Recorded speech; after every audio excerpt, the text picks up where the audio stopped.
What's up, Alang Netizen? Magandang umaga, tanghali, hapon, gabi. Saan ka man panig ng sulok ng daigdig ngayon? Mabuhay ka hanggat gusto mo, but God first. Bagong revelasyon ng dating PDEA, Jonathan Morales. Siguro, ito ay marami tong hawak na ebidensya talaga ngayon. Kasi talagang naglabas siya ng mga marami siyang isiniwalat na pangalan dito eh, no? At saka talagang pinatototohanan niya at kung magsalita siya, eh talagang alam niya ang sa kanyang sinasabi, no? Halina panoorin natin, Madang Netizen. Ito na po siya. Hindi nila kayang i-deny ang katotohanang pumunta sila sa aking bahay at inalok ako ng pera. Dahil kahit pasinungalingan nila, ito may CCTV akong ebidensya. Ito ang naging revelasyon ng former PIDEA agent na si Jonathan Morales sa Kaya naging mahirap, merong ebidensya.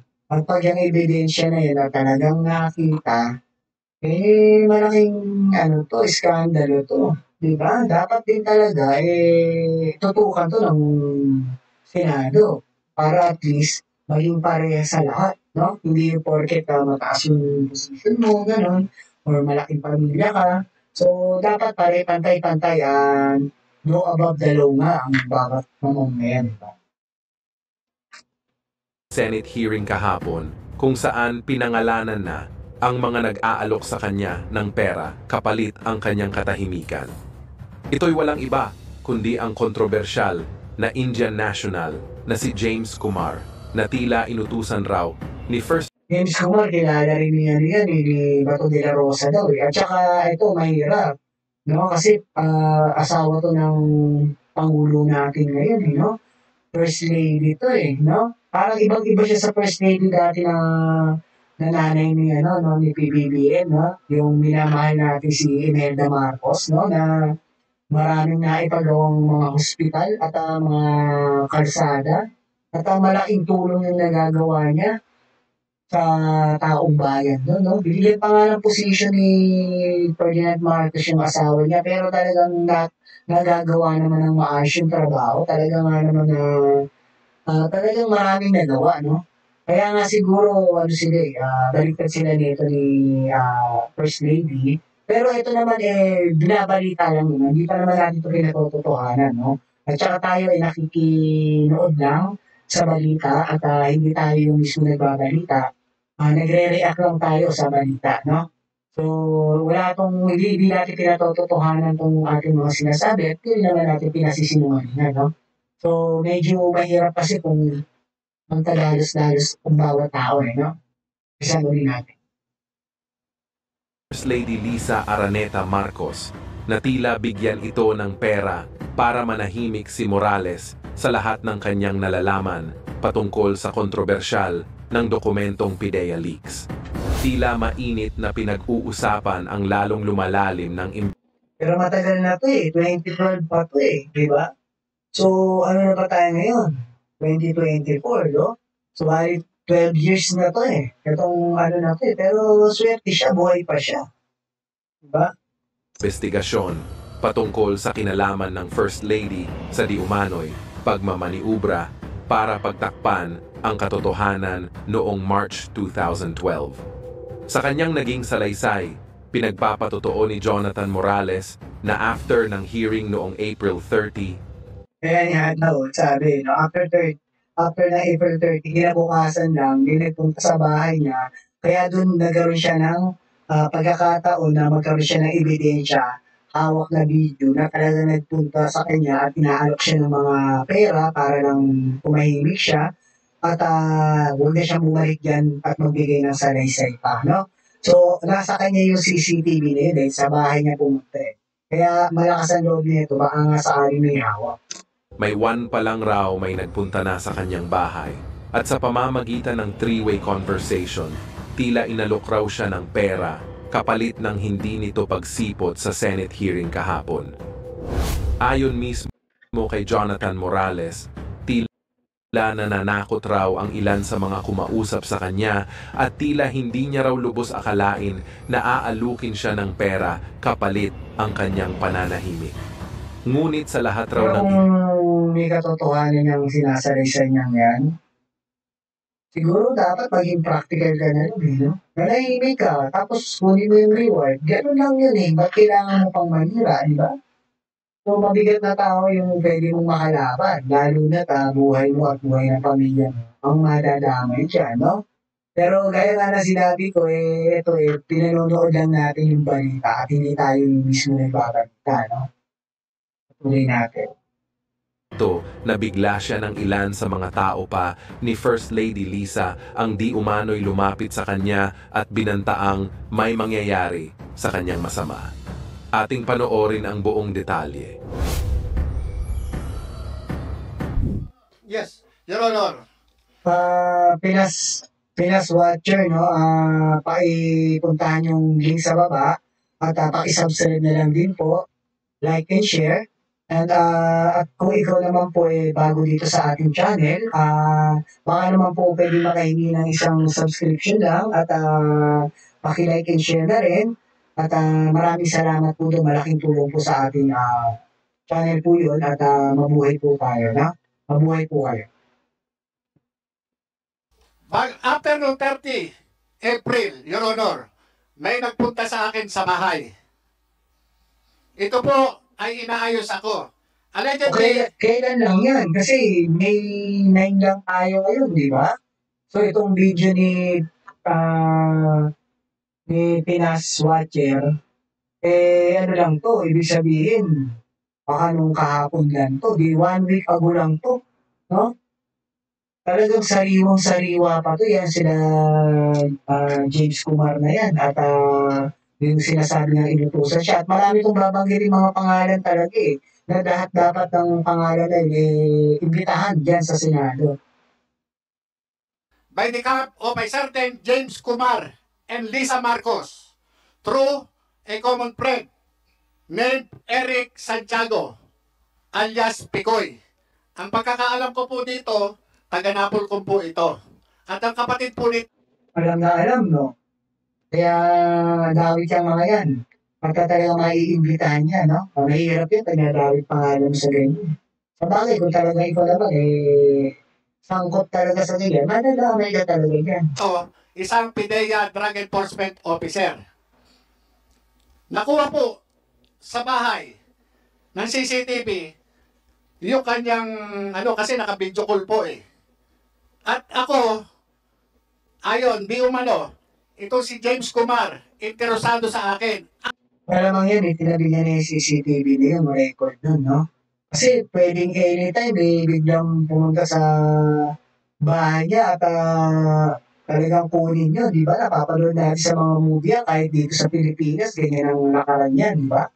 Lalo na pag talagang malalaking tao binabangga mo. Pera kasi umiiral yan, utos-utos lang yan eh. Di ba? At naging subject ng kanilang three-way conversation na ako wag nang magsalita. Ngayon nagkaroon pa ng mga series of communication. Kahit ano ang hilingin ko, wag na akong tumuloy dito sa hearing na ito ngayong May 7. Kung hindi ka tumuloy, papahuli rin kita. Yes, Your Honor. Nabalik ni Senator Bato eh, no? Kaya talagang ganon, kasi may invitation ka eh. Alam ko naman Gusto po, ka, kung hindi ka nagbiro pa nga ako, Your Honor. Ang gusto ko, loto. Walang problema. O, di ba? Loto daw ang gusto niya. Siguro, kung palagay natin yung nakaraang araw, eh, 51 million, no? So, kung yun, yun ang gusto ko. O, tara siguro 100 million para mas maganda yung tatamaan. Yun ang gusto ko, tatahimik ako. Alam na ang number na mananalo at lalabas, bibigay sa kanya, tatayaan niya para legal yung pagkakaroon niya ng pera, no? So, hindi abutan. Pero wag ka, kung iisipin natin, eh, ano pa rin to, minanipula pa rin, di ba? Gaya nga nung nakaraang hearing, kay Rapi Tulfo, yan din sa Senado, yung patungkol sa PCSO na nagkaroon ng mali o dayaan dyan sa pagpapanalo at pagkabilis-bilis or pagkasunod-sunod ng pagkakapanalo ng mga isa halos na lugar lang at kahina-hinala na minamanipula ng PCSO. So, totoo ang nangyayari at ayan, lumabas pa, oh. Di ba? So, itong si Mel Robles, nakalusot na to eh. Nawala na yung usapan nila Rapi Tulfo. Eh, mahirap talaga dito sa atin, eh, no? Nagkakaroon ng hearing na ganyan. Tapos pagka nagkakaroon ng malaking perang involved, wala na. Natatapos na agad, di na pinag-uusapan. So, walang nakatatapos na problema rito sa atin, eh. Puro hearing lang. Problema, yan ang inaantay. Yan ang inaantay ni Lam. Your Honor, kuha po yan. Yung conversation na yan. Sandali, bagong revelation yan. Yes, Your Honor. Nung atrenta na after ng hearing natin dito sa Senado, may Yung last hearing lang yan, no? Nung nandyan si ano, di ba? Pero alam ko sa 16, meron ulit silang hearing. 13 ata. Monday yan eh. Anong date ba yan? 13 nga Monday. Sa 13 yan. may nagpunta po sa akin. At yun nga, yung tumawag yung Eric Santiago, video call. Kaya nga, sabi ko, teka muna, hindi ako nagano doon sa video call. Yung nga sinasabi, yung certain Kumar, James Kumar, allegedly, yung Bombay, sabi nga Bombay. Sabi ko, anong kinalaman ng Bombay? Ba't ako kakausapin ng Bombay? Hindi ko po kilala itong James Kumar na to. Kilala ko yan. Ako po, Kilala ko. Opo. Kumusek, are you sure of your statements, ha? Yes, Your Honor, kahit po patawag natin, yung Eric Santiago, ng pagkakaalam ko, taga Napolcom. Kumusek, you invite James Kumar and yung isa, Eric Santiago. Opo. At saka yung isa pa raw kausap, allegedly, ito po, allegedly si Lisa Marcos, ito po yung Lam. Matindi. First lady yun, no? Mabigat na akusasyon yan. Ako, siguro may ebidensya nga to. Pero kung magkaganon man, siguro naman kung totoo yung sinasabi nito, at di naman pupunta yung tao na nag-utos na yun, no?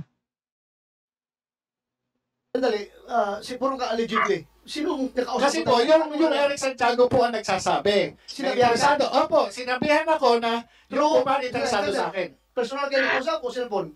Yung po kanyang, yung nagpunta po sa akin, naka-video call po sila. Sino yung Naka-video call. nagpunta sa'yo?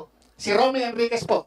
Romy Enriquez. Kumusek, Naka-video call yung taong nag-uutos, yun yung parang pinipinpoint niya, no? Eh, hindi rin naman basta-basta makikita sa CCTV yun. Maliit lang yun, malayo, at saka hindi naman basta nakatutok. take note. Pumunta sa'yo, naka-video call. Yes, Your Honor. Pinandinig niya sa akin. Sinong nagsalita doon sa video call? Yung po si Eric Santiago. Anong sabi ni Eric Santiago? Ayun, interesado raw sa akin si James Kumar. Ang gusto pa nga, Your Honor, kausapin ako kung saan ko gusto sa labas. Ang sabi ko naman, hindi, dito na lang sa bahay. Dito ako kausapin. Ngayon, bumalik. So, tama rin yung ginawa niya sa bahay. Pero ang masakit niyan, kung iba pala yung plano rin talaga sa kanya, buong tao sa bahay, damay yun. Ito naman hindi naman to pinatototohanan nga natin. Nagbibigay lang tayo ng react or pwede mangyari. Kasi napapanood natin sa mga movies yan, di ba? Yung mga ganyan Pero ito iniimbestigahan pa naman to. No? Wala pa namang guilty sa kanya. Panoorin ulit natin na lang episode. Bumalik sa kanya ng usap, itong si Picoy o si Eric Santiago at sinabi, teka muna, baka raw puro tad ng CCTV yung bahay nun. Mahirap. So, na-cover ng CCTV mo yung pagpasok ni yung nagdala ng cellphone, nakakausapin ka? Yes, sir. Nandun. Andun sa Nakuha po, nandun kami sa dining Sa dining po namin, meron po CCTV doon. Kaya capture po. Yeah, panalim ito yung investigasyon na ito. Ang dami ng tao na involved. Yung nga po, yung ang nagulat din ako dahil after lang nung April 30 na hearing, bakit may ganon? Sabi ko, kung ito, So this happened after the hearing. after First po, hearing natin. May 1. Bago po ako interviewin ng, ano ba radio station to? Bali, ang interview ko noon, 11:30. So dumating ito, mga 10, past 10, o past 10:25 o 10:30.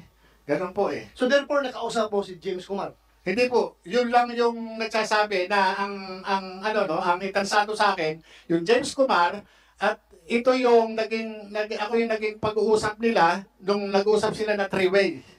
Sino Three-way. yung three-way? Nag-usap ng three-way. James Kumar, tapos yung isa pa na yung parang Lisa na Ano na ba sasabihin niya babae. Kasi yun nga daw yung nag-uutos. Ako, malaking akusasyon talaga yan. Kasi first lady yan. Sa bagay, yung presidente nga inakusahan niya no? Kaya kailangan panindigan niya yan. Lala na lubog na yung isang paa niya sa hukay dyan. Tsaka yung problema. Dalawa lang yan Hindi ka mawala sa mundo, makulong ka. yun po yung So anong pinarating sa'yo? Yung nga po, wag nang magsalita. Para wag na siya magsalita. Kasi ang mangyayari dyan, papatayin yan. Kaya padre, sabi nga ganun nung kaibigan ko, hindi natin maano kung ano desisyon niya. Kasi yan, nagulat din. Nagulat. Nagulat siya doon sa nangyari. Lumabas yung yung trabaho na yan Yun yung pero wala akong papapangako sa'yo. Hindi, sabi pa nga ganun, magiging director ka. Sabi pa na sa kanyang ganun. Magiging Director ng ano? Director siguro sa gobyerno, Your Honor. Sino magiging director? Ikaw? Yung kausap, yung nagpunta sa amin. Yung kausap Kasi, sabi niya, Sino ikaw yun? naman, yung Romy Enriquez, si Rolo. Romy Enriquez. Ngayon, ikaw naman ang handler. Take note yung yun daw na sinasabi niyang tao, pag yung naging director, alam na. Grabe rin yung revelation nito, no? Mahaba pa to? Yan Usapin na to? hindi. Sabi niya, hindi ako handler niyan. Yan, may sariling isip yan. Inano nga niya, eto. Kaya niya, sabi pa nga niya, sinabihan ko yan, padre. Sinabihan ko yan to si Kuya Jonathan. Na wag nang kasi nag-uumpugan yung Duterte at saka Marcos, baka madamay siya. Sinabihan ko yan. Yan po yung word ni Romy Enriquez doon sa CCTV. Sinabihan ko yan. Damay talaga siya dyan, no? At merong pinanghahawakan si Tatay Diggs dyan, no? Kasi nga, nagkakaroon sila ng problema ngayon, no? Duterte tsaka Marcos. No? Pero sa akin, pagdating sa West Philippine Sea, saludo ko sa ginagawa ni PBBM, no? Gusto ko yun. Pero kung ito, wala pa namang katotohanan yung sinasabi nito at pinag-uusapan pa natin yung imbestigahan. Pero kung ito totoo, talagang down, no? Pero si Tatay Diggs naman, approve yung lahat ng ginawa niya last administration niya, 6 na taon, no? Dito sa loob ng bansa natin, no? Pero patungkol dun sa Chinese, sa West Philippine Sea, na talagang halos bini-FF niya yung China at ayun ang down sa akin. Kaya natatakot din ako kung mananalo ang mga Duterte at kakampi sa China uli. Ayun na, mahirap. Ayoko nun. Kasi ang mangyayari niyan, baka maulit yung panahon ng araw na naalipin tayo ng mga Spain, no? Ito, alipinin tayo niyan. Nasasakupin tayo ng mga Checoa na yan. Ngayon nga lang, lumalabang pa presidente natin. Ganyan na ginagawa sa atin, di ba? So, hindi pwede yun. Yun lang ang mali talaga kay Tatay Diggs na nagawa niya, no? Pero the rest, okay naman. Patuloy natin na ng netizen. Marami pa itong i-review Yan, ngayon, yung si Picoy o si Eric Santiago, napaka-insisting niya. Na hindi, sabi niya, natin na kaya, tulungan natin yan. Tulungan natin yan. Kasi wala papatayin yan. Tingnan nyo, Your Honor, yung posisyon. Sinong papatayin? Ako daw. Ang nagsabi si? Yung Picoy, yung Eric Santiago, Your Honor, ang alam ko, taga-Napolcom yun Alam talaga nila yan, no? Sa Pilipinas naman, hindi na bago yan, no? Lalo na't mga kapulisan, isang grupong pulis lang naman ang uutusan dyan. Pag hindi na yung mga taong labas, talagang may mga katungkulan or nasa mga pulis yan. Kadalasan naman, pera-pera naman Grabe talaga ang dumi ng sa atin, no? Wala ka naman pagkakatiwala ang tao talaga. Yung dapat na magpoprotekta sa'yo, doon ka pa madidelikado ang buhay. Comsec, invite Eric Santiago na Pulcom. Okay, alright. Ang daming siniwalat ni dating PDEA. Investigador yan, no? Na si Jonathan Morales. Yung revelasyon niya ngayon, mabigat yan. Talagang dami niyang isiniwalat na pangalan at dapat lahat ng pangalang nailista ay talagang mapunta yan at makakausap sa Senado para malaman kung sino talagang nagsasabi ng totoo, di ba? Grabe ang revelasyon na yan. At iintayin natin yan mga netizen sa Monday, no? So, May 13. Kaya marami nag-aabang yan, no? So, hanggang sa muli, si Tio Paingko ninyo, ang nagsasabing, life is short, be happy, and world peace. Salamat po.